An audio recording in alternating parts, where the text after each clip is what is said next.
Hey folks, it's Jim. I was going to go over my alarm today. This one's by Onvian. You can get whichever one you want, obviously. I'm not here to sell you anything.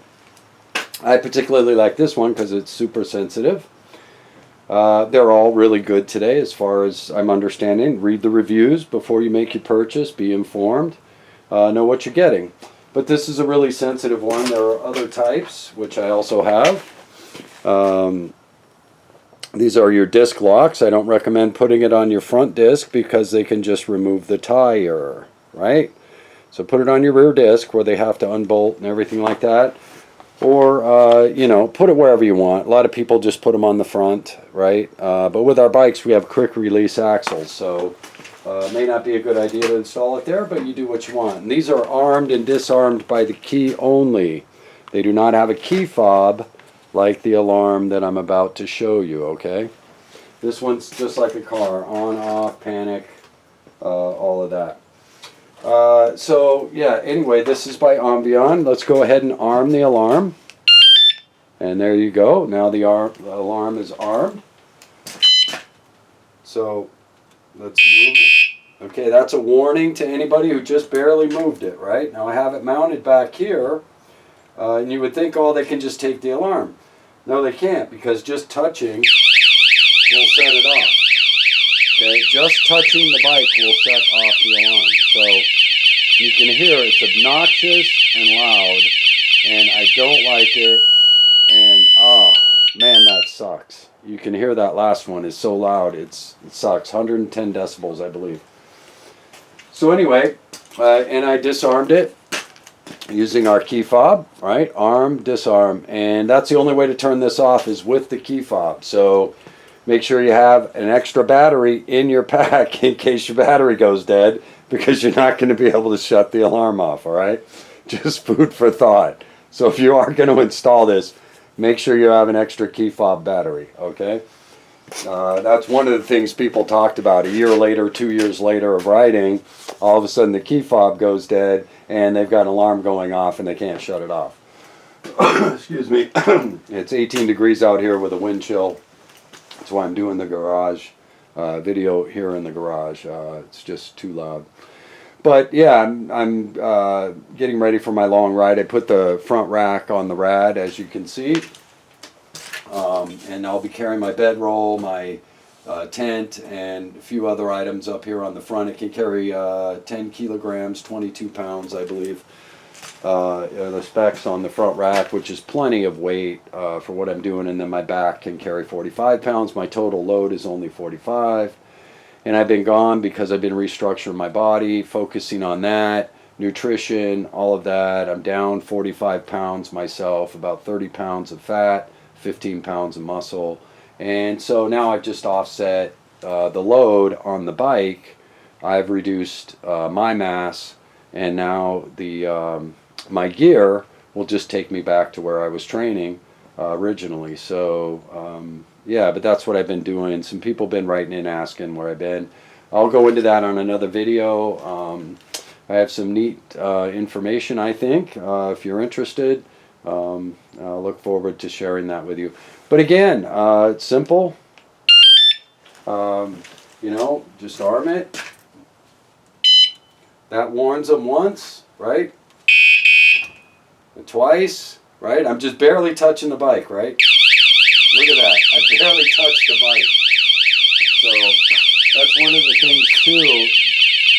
This is hypersensitive, so don't install this or arm it during high wind days. And I tell you, that right there, that siren, wow, I can't. I'm sorry, folks. That is just ear splitting, all right?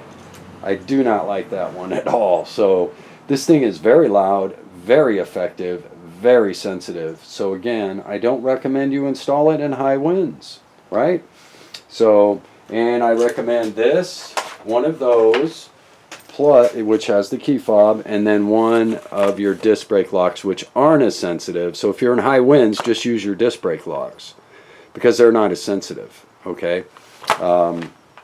But generally where we're locking our bikes up, they're kind of sheltered from the wind anyway. So unless you're out at the beach or or whatever. But let's do it again. We arm the alarm, then we come up. Let's just touch it. Oh, warning. Off. And you see, I just tapped it. That's all you got to do is tap it. You don't even have to move the bike like this. All right. You just have to touch the bike enough to make it. So if someone bumps your bike too, they're going to arm it. You know, it's going to be their warning, get away from the bike. Oh, man, these suck. Man, they're loud. Folks, they are loud. I'm trying to let you hear everything, but I tell you, they are loud. All right, so anyway, just wanted to share this with you. I hope you've enjoyed it. I hope it's somewhat informative. We have a pretty good investment here in these Rovers, so I think it behooves us, and I do shopping, and I do a lot of riding, and I'll be locking this up at Walmart, you know what I mean, and things like that. So, you know, I needed the deterrence. This alarm with my disc brake alarm plus my lock should hopefully get me through, but at least I have deterrence, so they're there, and they can get the alarms off, folks, but they can't shut them off. That's the problem.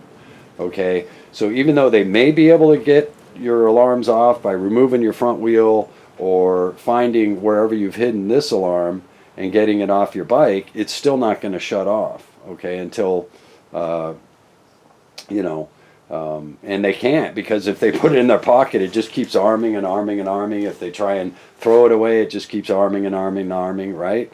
So anyway, I just thought I'd share this with you. I found it very, it gives me a little more peace of mind, I should say, and I'm glad. And the technology seems to be getting there on all of these, even the lower cost ones. This wasn't very expensive at all. I can't remember what I paid for it. It was less than 20 bucks though.